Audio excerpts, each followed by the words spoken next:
It's midday. Hello, good afternoon, and welcome to the Citi Prime News, which is live from our studios at number 11 Dr. Morton Loop in Adabraka, Accra. It's also live on all our partner stations across the country. The news is also live across the globe on citynewsroom.com, Citi 97.3 FM on Facebook, and CityTube on YouTube. I am Wilma Obuobi Sakoman, and this afternoon I'm here with Kweku Ediama Ansa. Coming up in the next 1 hour, Ghana's petrol tanker drivers begin nationwide strike to protest poor nature of roads leading to depots in Tema, Kumasi, and Takoradi.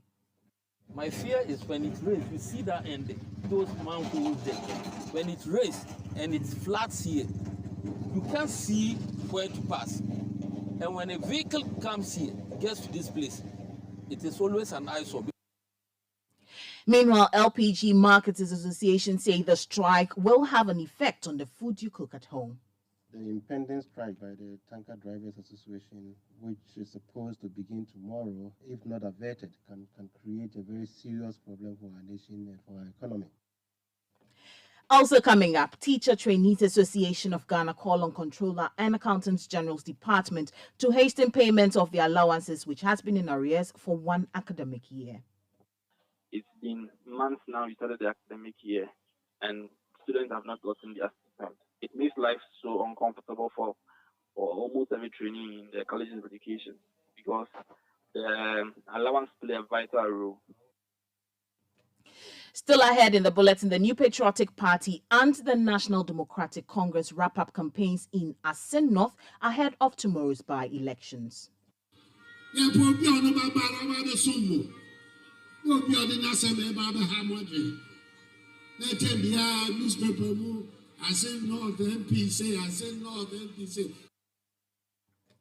And later, resident engineer for the Pokwase interchange project warns safety of pedestrians will be compromised if stealing of road infrastructure continues. Stay tuned as we bring you details of all that and more on the Citi Prime News, which is also live on all our affiliate stations across the country. In the Western region, you're listening to us on Premier 100.5 FM and Beach 105.5 FM, both in Takoradi. In the Bono region, we are live on Greener 95.9 FM in Sunyani. In the Ashanti region, we are on Orange 107.9 FM in Kumasi. In the Eastern region, we are on Right 90.1 FM in Somanya. In the Volta region, we are listening to us on Holy 98.5 FM in Aflao. In the Northern region, we are on Dasuma 99.1 FM in Yenti. In the Upper East, we are on Word 88.3 FM in Zwarungu. And in the Upper West region, we are on Bugli Radio 88.6 FM in Wa. Citi Prime News at 12 midday. Updates you on all the running stories and connects you to the newsmakers. Grateful for your time this afternoon. We'll settle for the details of our stories now. Now, in the Shanti region, the striking tanker drivers say the onset of the rains has further deteriorated roads leading to the Kumasi depot of the bulk oil storage and transportation post. They say the state of the roads affects the safety of the flammable content of their tankers. The Ashanti Regional Chairman of the Ghana National Petroleum Tanker Drivers Union, Edmund Baba, says members will continue with the strike until the roads are fixed. My fear is when it rains, you see that end, you see those manholes there. When it rains and it's flat here, you can't see where to pass. And when a vehicle comes here, gets to this place, it is always an eyesore because the driver doesn't even know where to pass. So you can imagine when a vehicle gets stuck here, look at where the tanks are. Now a fully loaded vehicle loads from this place. Let's assume it is PMS, what we call petrol, and it happens to fall down here. It explodes. It will run into these tanks, and look, these tanks are all full of fuel. Go down there. Once the fire gets to this one of these tanks, it will explode, and then it will just start exploding because it will burst, and this is the way it will come. Now you look at the number of people who might have been inside at that time working. Then you look at the casualty we are going to have. Before you look at the losses the nation is going to incur just because of somebody's negligence, just because of one person's negligence. We are not mentioning names, but they know who they are. So you can imagine if this thing happens like this, and all these tanks, about 8 or so tanks, explode. This area we call Kuwait, Sokobane, and all those areas behind the depot will be a thing of the past. It will be history. That is why we are sitting down. We are not going to work until this road is fixed. You heard that the Ashanti Regional Chairman of the Ghana National Petroleum Tanker Drivers Union, Edmund Baba. Meanwhile, the LPG Marketers Association, they are predicting a shortage following a strike by the members of the Petroleum Tanker Drivers Association. Members of the association who transport petroleum products such as diesel, petrol, and LPG to fuel stations began the strike to protest over the deplorable nature of roads in the country. According to the association, roads in petroleum enclaves, including Tema, Takoradi, and Buipe, are in a bad state and affect the work they do. In a statement cited by Citi News, the tanker driver said they will be on a strike until government intervenes. Reacting to this, the vice president of the LPG Marketers Association, Gabriel Kumi, said the sale of LPG and other petroleum products will be impacted negatively by the industrial action. Obviously, the impending strike by the Tanker Drivers Association, if not averted, can create a very serious problem for our nation and for our economy. I mean, in as much as this strike is going to negatively affect our operations as LPG marketing companies and as oil marketing companies, one will also have to to put his or her thinking cap on and to look at the legitimacy of their claim. And we strongly believe that they are making a very legitimate claim. The roads in these enclaves are very, very bad and they are in a deplorable situation. So we urge government to, as a matter of urgency, attend to these needs so that our drivers can get back to work. Already the roads are so bad. I mean, can you imagine if, for instance, an LPG tanker is involved in an accident in this enclave and there is an explosion? There will be a lot of lives lost and there will be a lot of properties which are going to be in danger. So we will urge government to urgently attend to these needs of our drivers so that they can return to work and supply the much needed fuel that we need to power our nation. I mean, already our economy is struggling, so we wouldn't want to see any shortage of fuel in the system, which will, in the long run, negatively affect the economy. Gabriel Kumi is the vice president of the LPG Marketers Association. We'll go over the phone lines to speak with the president or the chairman of the Petroleum Tankers Drivers Association, George Nyanu, to tell us more about their strike. Good afternoon, sir. Many thanks for joining us. Could you please give us a bit of details on this strike that your members have embarked on?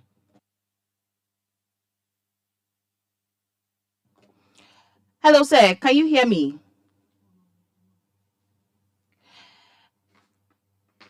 Unfortunately, we seem to have lost him, but we'll definitely come back to him. Kweku will bring us some other stories. We turn our attention now to some other stories, and the Teacher Trainees Association of Ghana has called on the Controller and Accountant General's Department to expedite action to pay their allowance, which has been in arrears.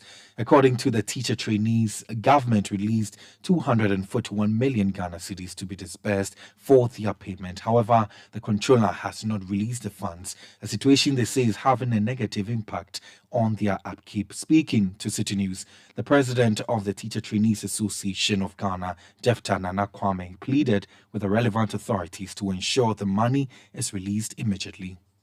So this has to do with the payment of allowance for the 2022-2023 academic year for teacher trainees. Currently, for the sake of the shift system, some of us, the level 400s are in their second semester. Level 100s have completed their first semester. Level 200s are yet to do so, as level 300s also follow. But it's really sad to note that the government has done its part, and we also take that opportunity to commend the government for that.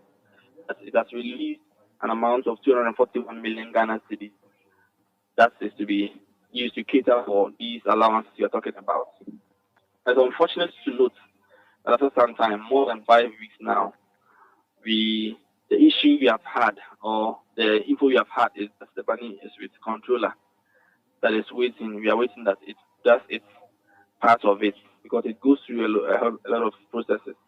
After controller to go to GTEC, and from GTEC we can have our money from student loan trust fund. As it stands now, the money has not been processed, even though the government has made a declaration out there that it has released such an amount for us. So that is the issue on board now. So we have been with GTEC, in fact, with our principal, the PRIMCOF, also, because as we get our stipend, we also get feeding components to feed us on campus. And if we utilize the basic ways of attending to the stakeholders to know the way forward.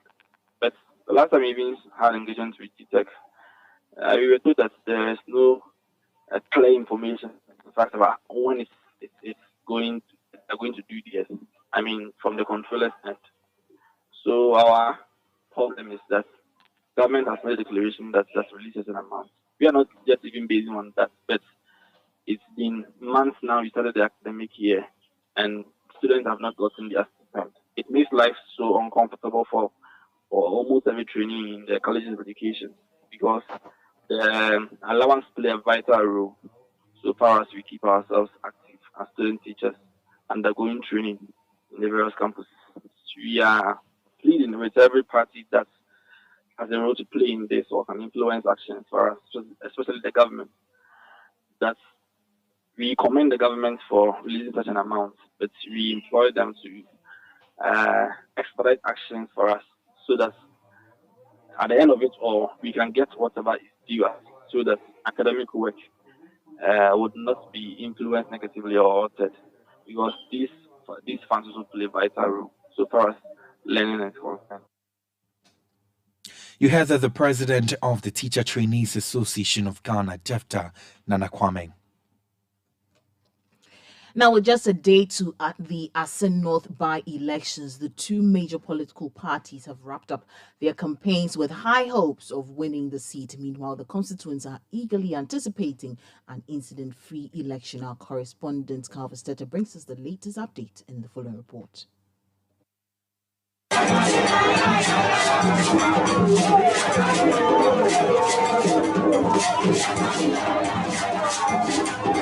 President Akufo-Addo has drawn a parallel between the dual citizenship case of James Gyakye Quayson and that of Adamu Sakandi. Last week, former President John Dramani Mahama criticized the Supreme Court's decision to nullify James Gyakye Quayson's 2020 election victory and disqualify him from serving as an MP, deeming it absurd. However, while addressing a rally at Asin North, President Akufo-Addo urged constituents to dismiss Mahama's remark and instead rally support for the MPP parliamentary candidate, Charles Opoku.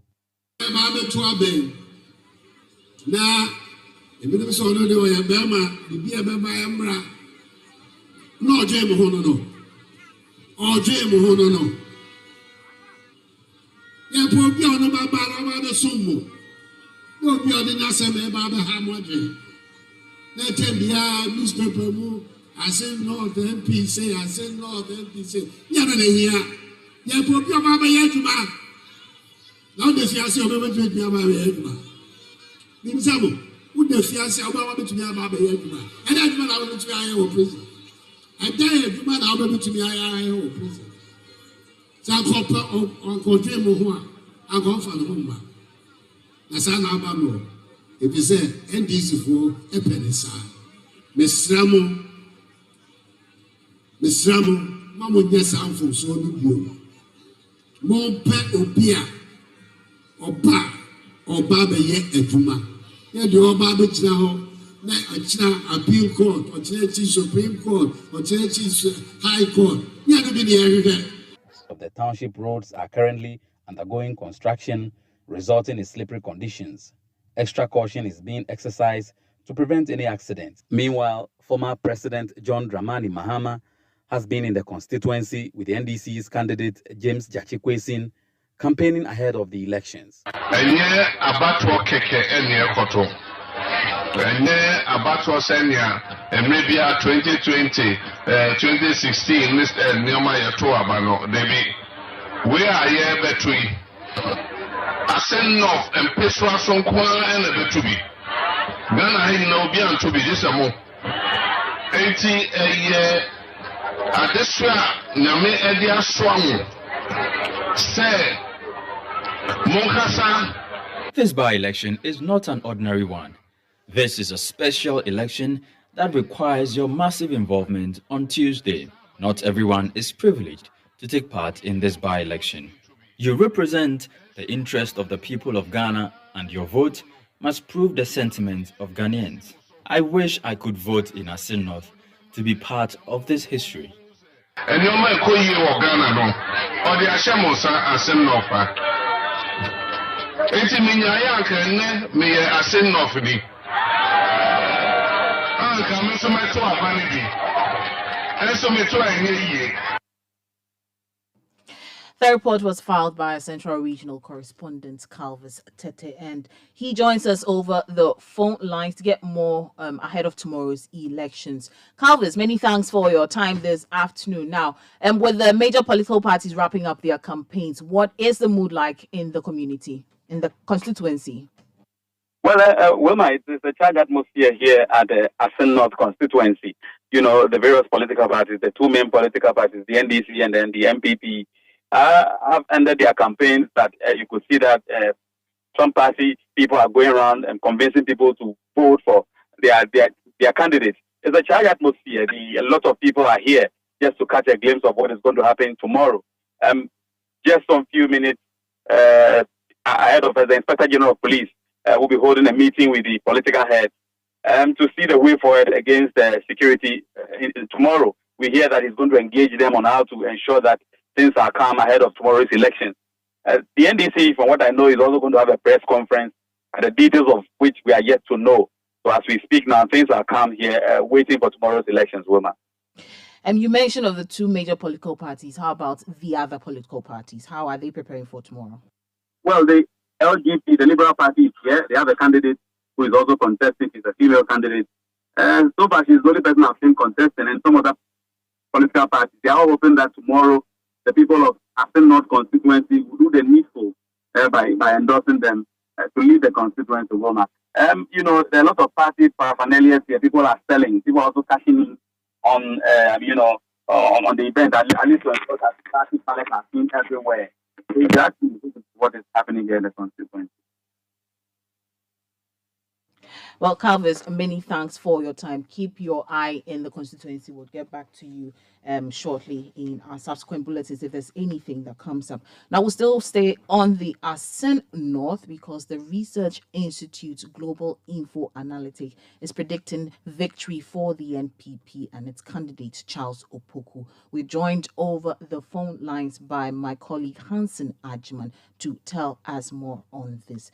Hansen, many thanks for your time this afternoon. Now, what more can you tell us on this?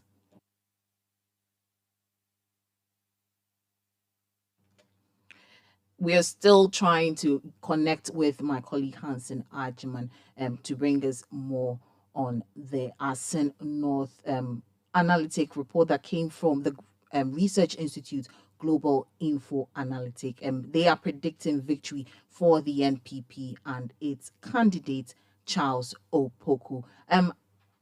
Hansen has joined us on the phone lines, and so we will speak to him right about now. Hansen, grateful for your time. Now, we know that from the Research Institute Global Info Analytic, they are predicting victory for the NPP and its candidate, Charles Opoku. What more can you tell us, Hansen? So this report, which came out yesterday, June 25, basically puts Charles Opoku, the NPP's candidate, ahead of the NDC's James Jackie. But interesting to note is that Charles Opoku of the NPP, according to the poll, is getting 46.7%, and James Jackie is getting 45.6%. Now, this means that the margin between the two candidates is 1.1%. And so Charles Opoku, according to the Global Info Analytics poll, is leading just by a 1.1% margin. Now, the other point to note is that Global Info Analytics had done a similar poll somewhere on June 6th. That's in the first week of this month. And in that particular poll, Charles Opoku was leading, but in that one, he was leading handsomely with 57%, with James Jachikwesin getting 38%. What it means is that between the period of June 6 to June 25, where the two reports were released, Charles Opoku has been able to reduce, or his base, and the people who say they are going to vote for him has essentially reduced from the 57% to 46.7%, while James Jachikwesin has managed to increase his what he's going to get, if anything, by this poll is to go by from 38% to 45.6%, also meaning that the margin of 19% that Charles Opoku of the NPP had in the beginning of the month has reduced from the 19% margin to 1.1%.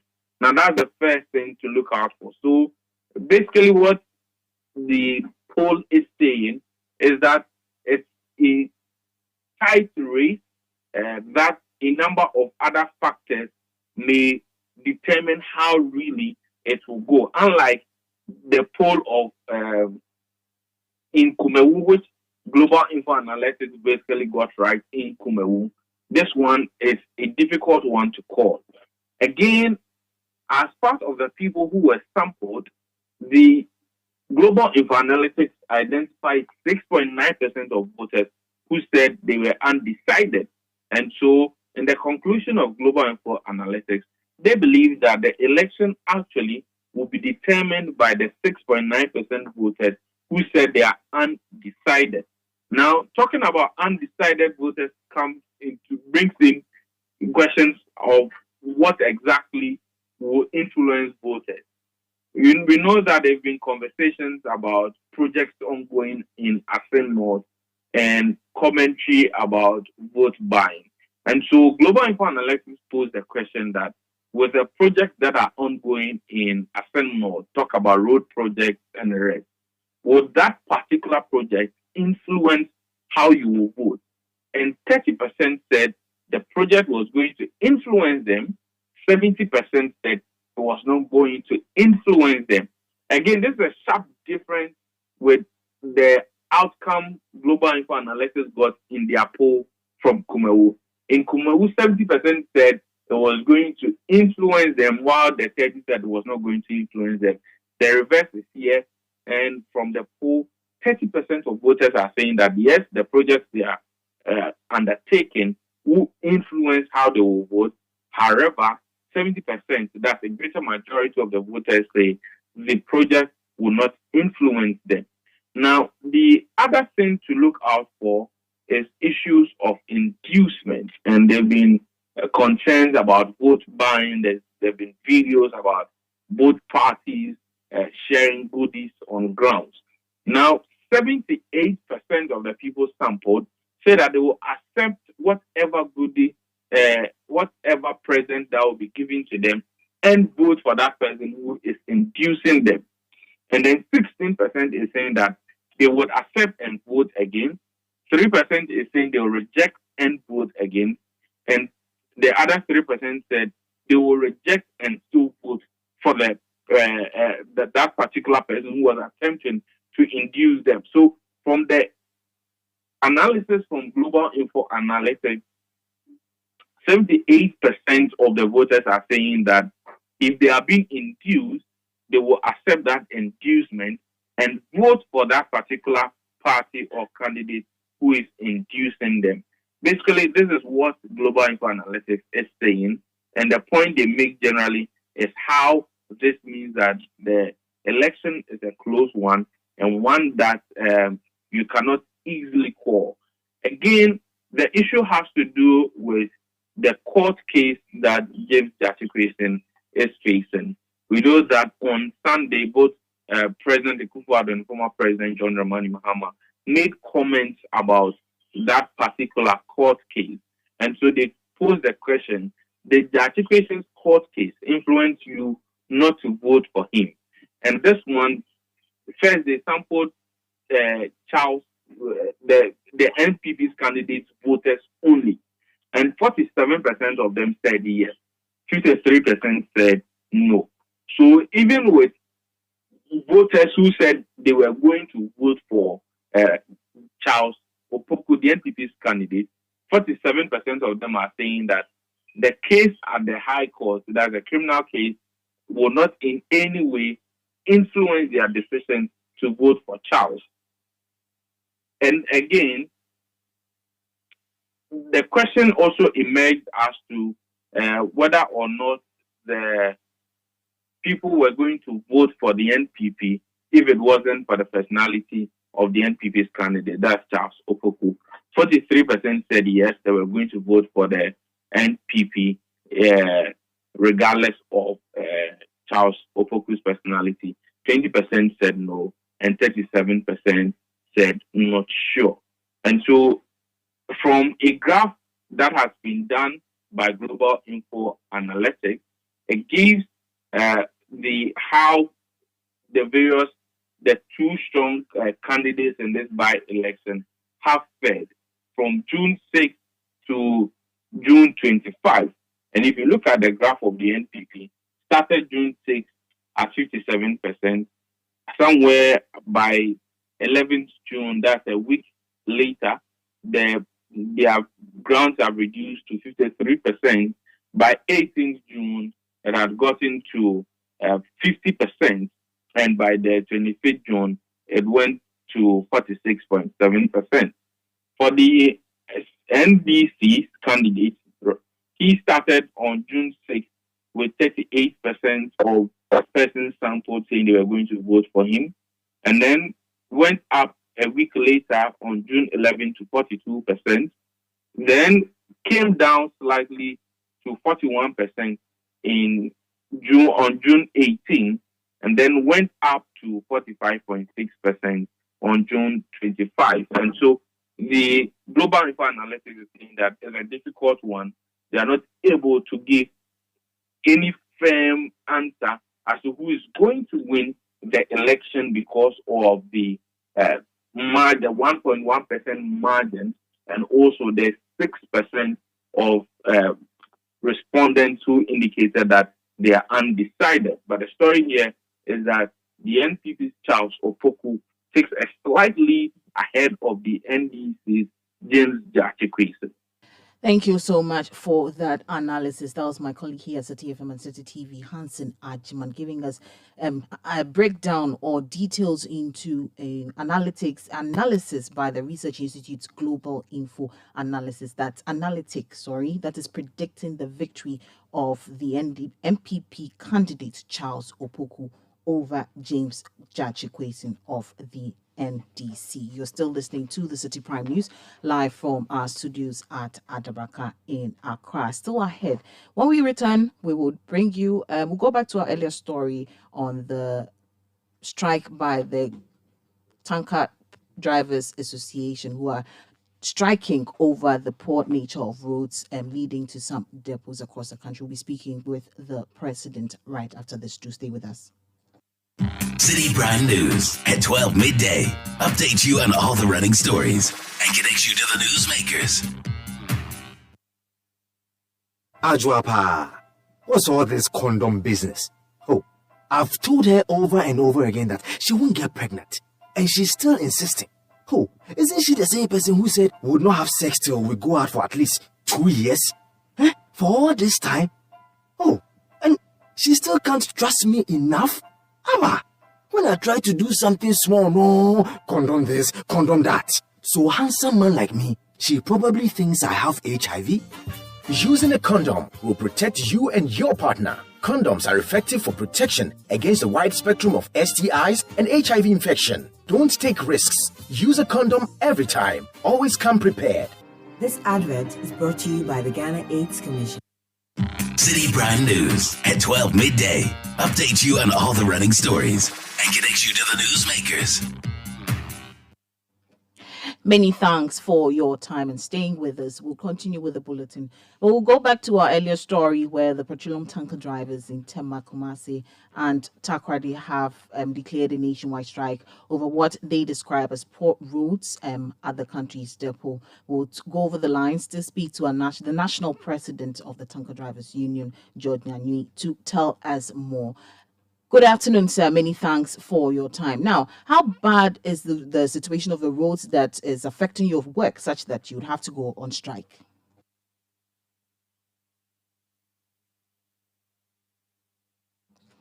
Hello, sir.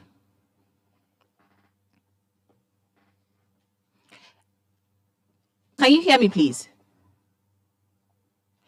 Unfortunately, we seem to have problems with our lines this afternoon, but Kweku will be bringing us more stories. Now, government is yet to settle the 7 outstanding coupon payments owed members of the Pensioner Bondholders Forum. The pensioners were hoping the resumption of their protest at the Finance Ministry last week would compel the government to pay the money, but that has not happened. Although the government has settled the outstanding principals, the pensioners say the government must settle the coupon arrears to prevent another accumulation. Dr. Edu Ananientri is the convener for the Pensioner Bondholders Forum, and he's been speaking to Citi News. As at today, Monday, the 26th of June, there are 7 outstanding coupons that the government must pay. 2 of them became due on the 5th June.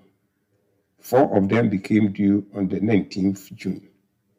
And the last one became due today, making the 7. We expect government to pay, and we are expecting to receive the payment Monday, today. If you don't receive payment, we will wait for Tuesday, tomorrow.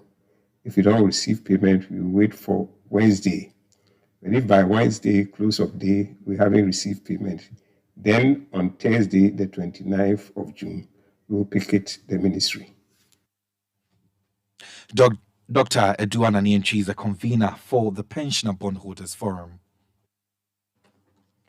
Away from that, the resident engineer for the Pokwasi Interchange project, Kwabna Bimpong, has warned that pedestrian safety on the interchange will be compromised if the stealing of road infrastructure continues. About 14 meters of crash barriers were stolen when the project was newly opened to traffic 2 years ago. The situation compelled the contractors to replace the stolen infrastructure. However, Engineer Bimpong tells Citi News the theft has intensified in previous weeks. Some miscreants again have descended upon the pedestrian handrails, and as I speak to you now, over 3-day period, they've stolen 13 of them.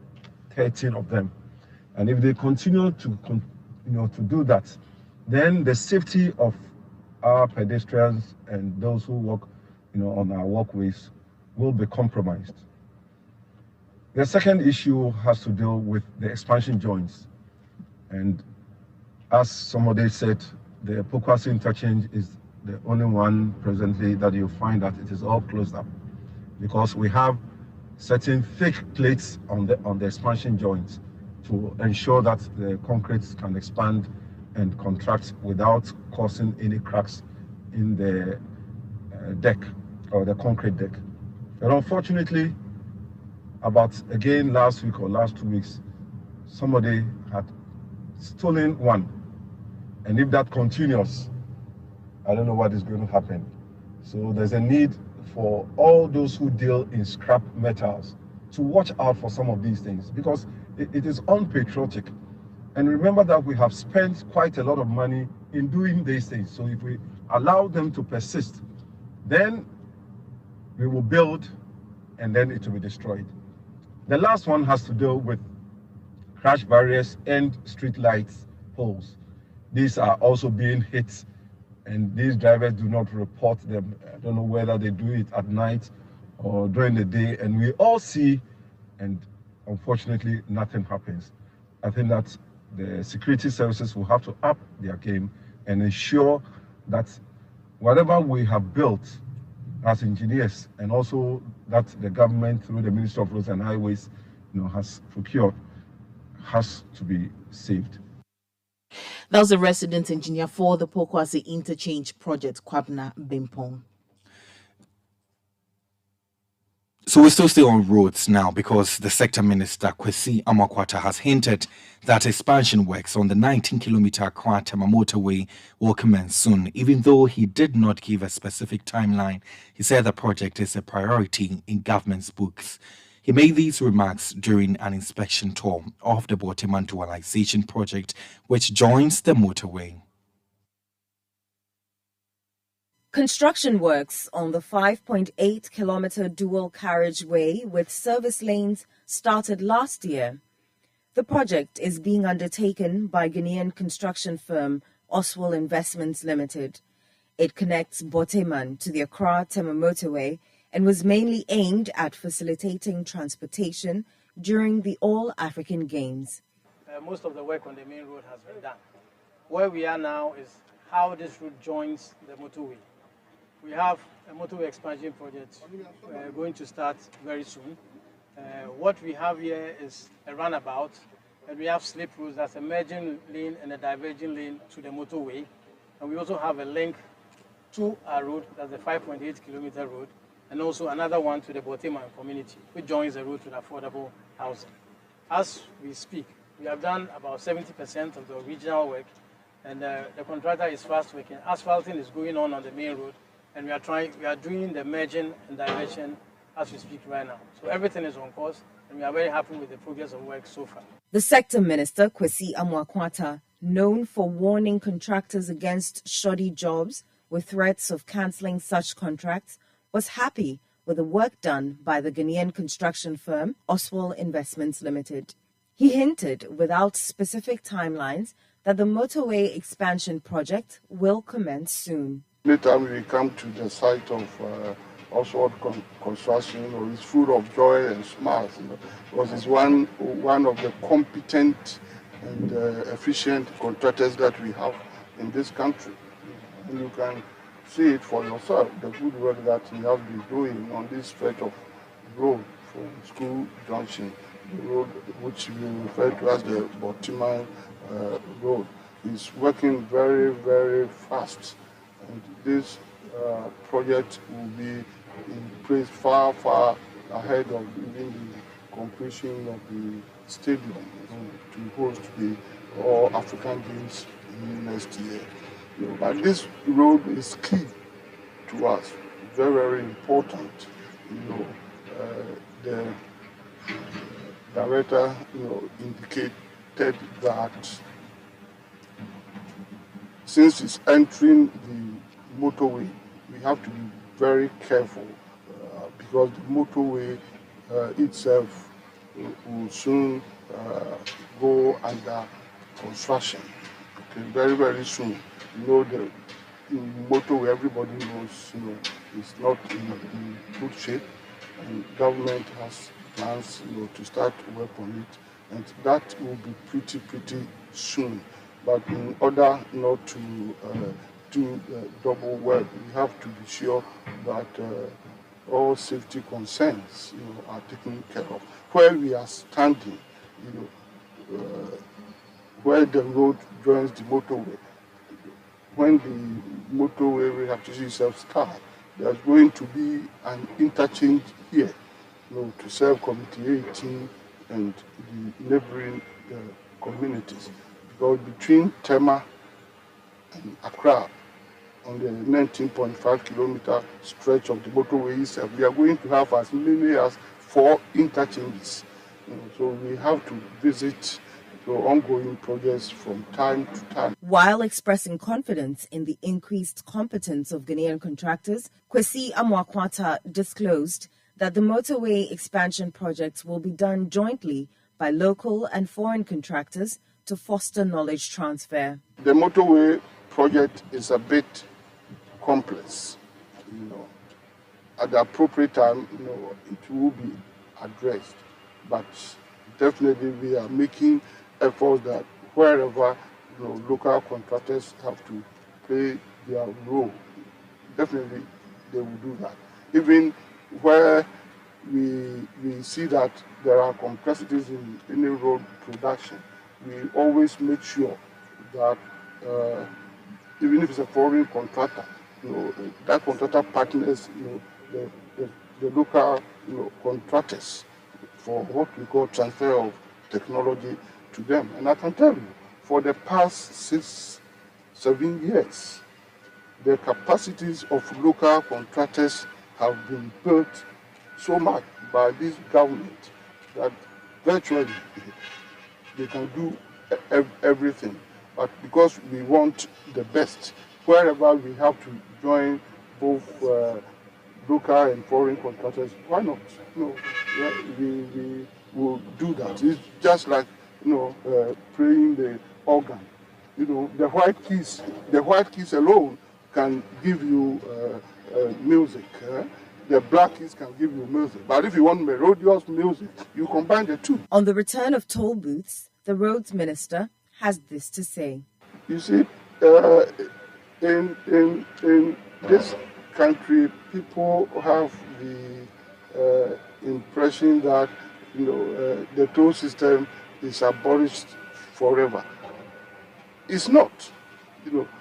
Tolling at the appropriate time, will be reintroduced. The finance minister made it clear in his budget statement.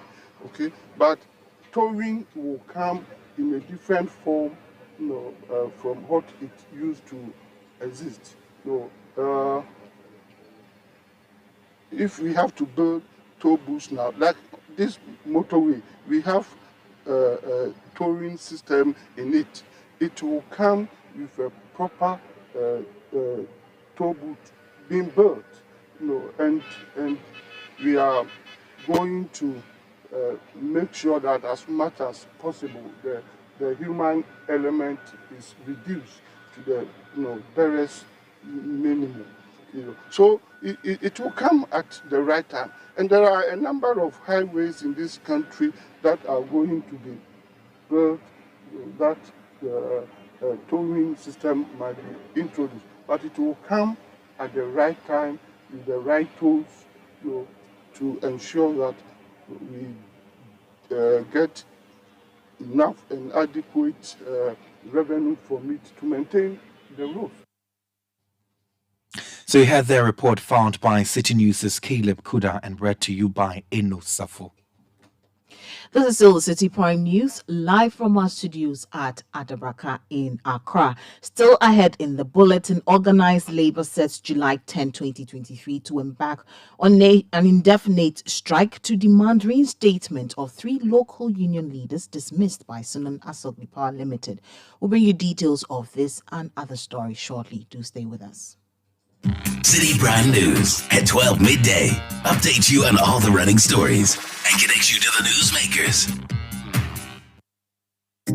Out of over 10 million Ghanaians employed, only 1.9 million are actively contributing to SNIT. For most people, their retirement plan is either their children or savings. What if your child is unable to care for you? Long life depletes your savings, or you suffer permanent disability. Financial support from loved ones in your old age is a blessing, but you should not rely solely on them. Whether you're a fashion designer, an online entrepreneur, a lawyer, or a business owner, today, life is good, but tomorrow may be different. Register with SNIT and sign up for SEED for old age pension, invalidity pension, and survivor's lump sum benefit for your nominated dependents. Take control of your future. Ayawudachio, Fano Pass now. Dial *711*9# to pay your contributions. Contact SNIT on 0302 611 622 or on socials at SNIT Ghana. SNIT, we deliver on our promise. T's and C's apply.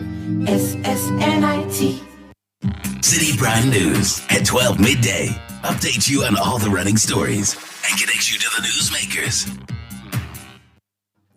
Yeah, welcome back. Now, the Association of Kejetia Market Traders in the Ashanti region is today petitioning the Ministry of Local Government Ministry over the delayed report on the recent fire incidents there. Part of the Kejetia market, including properties worth thousands of Ghana cedis, were destroyed as a result of the inferno on March 14 this year. According to the group, the delay in implementing recommendations of the report released by the committee set up to probe the fire incident is affecting their businesses. The traders say majority of them have had their shops locked up since the incident, hence their petition. After the deliberation, we had to consult some people, and some people outside the frontiers of the market leaders. We've come to the conclusion that yes, this morning we've instructed our secretary to dispatch the latest third agencies. That was of the ministry, and then that of the management. Because the meeting was about two issues. The pre-meeting, the cost of the pre-meeting works, and then the committee's report. So in both instances, we've instructed our secretary. We will have the soft copies of the letters, but because it has not been dispatched yet, I cannot release it to you. But we've done it. The issue is it took a national attention, and as we speak to you right now, the very issues are more especially about the non-functioning of the firefighting equipment within the market. It's a very critical issue because nobody knows what is going to happen within the next hour. So we think that after the petitioning, we've given ourselves some days. We'll soon follow up. Maybe don't hear anything from the minister. We'll we'll write a reminder or make a physical follow-up to the ministry to inquire from the minister what steps he's taking to act upon the recommendations. The traders also lamenting the continuous flooding incidents anytime it rains and called for an urgent address. Within the previous week, after the heavy downpour, there was some flooding under the ground floor of the market, of which we engaged the management. Some traders had some of their wares destroyed, and those are the extension parts of the market to where there was that fire outbreak.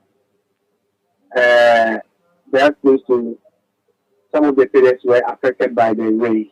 So, but with regard to the flooding on the ground floor, more especially, when we confronted the management tells us that it is a bigger problem and the contractors identified that they've made some recommendations to the assembly and for that matter the local government ministry that they have to do some retention from the zoo session, the zoological gardens, that they have to do some retention from there so that they can absorb some of the inflow of the heavy rains. I will not be that. If that is not done, anytime there will be heavy rain, the ground floor will be flooded. So it is a big challenge to us. Nana Prempe is president of the Kejetia Market Traders Association.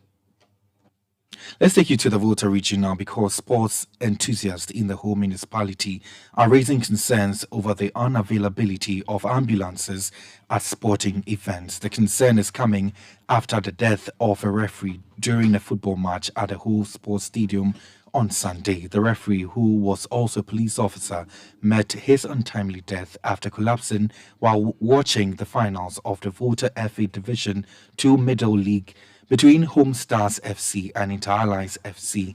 Fans say the availability of an ambulance at the facility during the match could have saved his life. Here are some views on the streets of Hull. Yesterday, we are the stadium, like you indicated, towards the match. So during the second half, we were all at the VIP stand. So he was sitting right behind us. So we just had a rush. Then before we could turn and say that he was on the ground and we were all trying to resuscitate him. So we all rushed there and then we started calling the cross team to move over.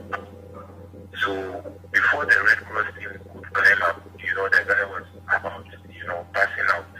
So when they also came, they tried to do the resuscitation process, but they realized it's beyond them.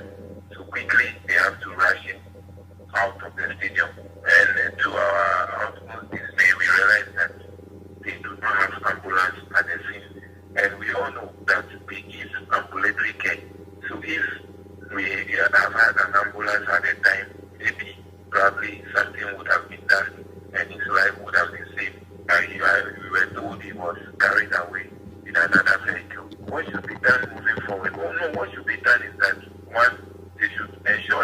anytime we get to the stadium or there's any sporting activity, ambulance should be made available, and those who are in charge of giving ambulatory care or first aid should be brought to the stadium, because anything can happen. Probably this is just a benchmark for all of us to learn. It is quite unfortunate he has to be used as a case study, but we sure think that going forward with any sporting activity, at least let's get some medical team at the stadium and let's get an ambulance.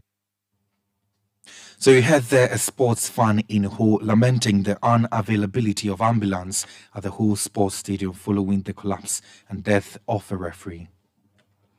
Now, away from that, organized labor has announced that it will, from July 10, 2023, begin an indefinite strike to demand the reinstatement of 3 local union leaders who were dismissed by Sanan Asogli Power Limited. According to the organized labor, the contract of their leaders were terminated after joining the Ghana Mine Workers Union, which operates under the umbrella of the Trades Union Congress, TUC. The industrial action follows a series of ultimatums given to the company, to reinstate the workers. Despite attempts to resolve the situation, the Secretary General of the TUC, Dr. Yauba, says their efforts have been unsuccessful, hence their action. We met here and informed you about the violation of workers' rights as soon as our government. As we speak, 3 of our colleagues have been sacked. The reason is that they formed the union and they are leading the union.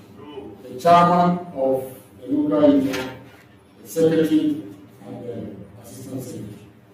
On the 1st of June, we met here and we gave a deadline of 26th of June for them to be reinstated. As at now, it's about 12:30. Our friends are still at home. We have engaged with Minister for Employment, we have engaged with government officials, we have engaged with the stakeholders. Our friends are still at home. Today, organized labor has made a decision that we will not allow this to continue. If our government will sit down for union leaders to be treated the way these 3 friends have been treated, then we cannot sit and do nothing. So this morning, organized labor leaders have met, and the decision is very clear. All union members in this country, on the 10th of July, if our 3 brothers have not been reinstated, no worker will go to work on the 10th of July. And that is very simple and clear. You heard the Secretary General of the TUC, Dr. Yauba. We do more stories, and officials of the National Disaster Management Organization, NADMO, in the Ashanti region have put the death toll following recent floods there to 8. A body of a middle-aged man has been recovered in the Offenso South municipality, and 1 other body was recovered at the Atafua drain on Saturday. 1 other person has still not been found after a frantic search by NADMO officers and community members. Ashanti Regional Director of NADMO, Frank Jodu, gave some updates on the floods in the region. As at the Wednesday, which Thursday morning, we have 4 cases. We were praying that though much of the rains is expected, we wouldn't have any casualties. But unfortunately, Friday, the heavy downpour in the evening, we lost 4 lives, and later to that, there is 1 case that came in very late, just this morning, from Offenso, which was a Thursday. The Thursday that we were having the rounds, we were being interviewed, not knowing that Thursday evening to an incident that happened at Offenso. It was later that they found the body. That is a man who is between the late 40s and in his early 40s, also was carried away.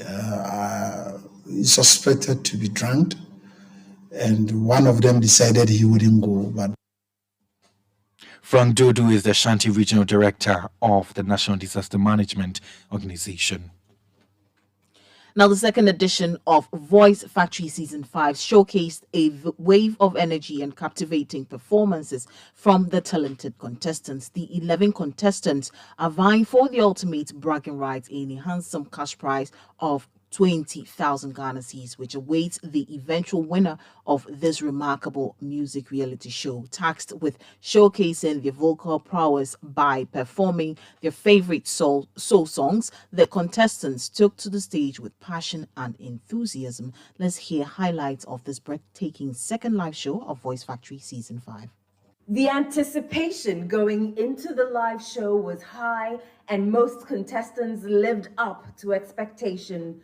The 11 contestants had been tasked to sing a selected soul music.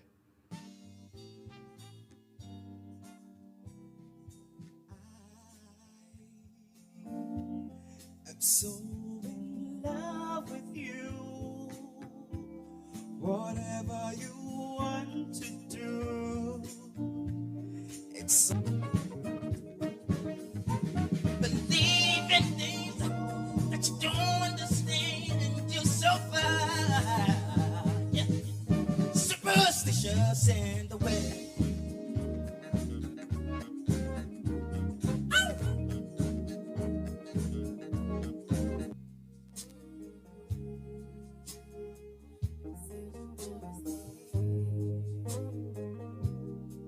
When did your voice say she's stuck on you? She's stuck on you for real. Stuck on you. The tension for some of the contestants was palpable to the extent that lines were missed.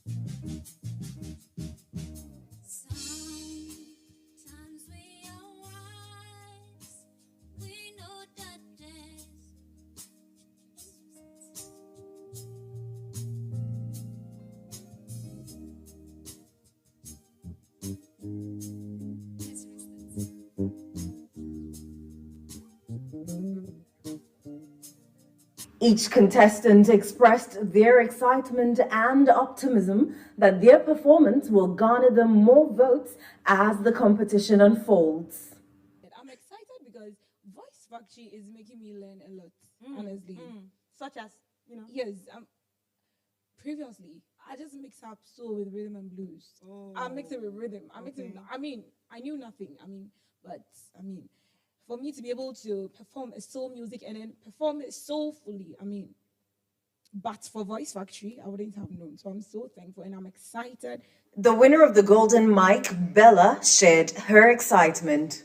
It's all about the tenacity and hard work. I like that. That was what has brought me this far. Right. And I'm still going to keep on to the tenacity. I'm still going to keep on to the hard work. Everything they tell me, I'm still going to, especially to my MD. I thought he was being tough, but he's been helpful. Really.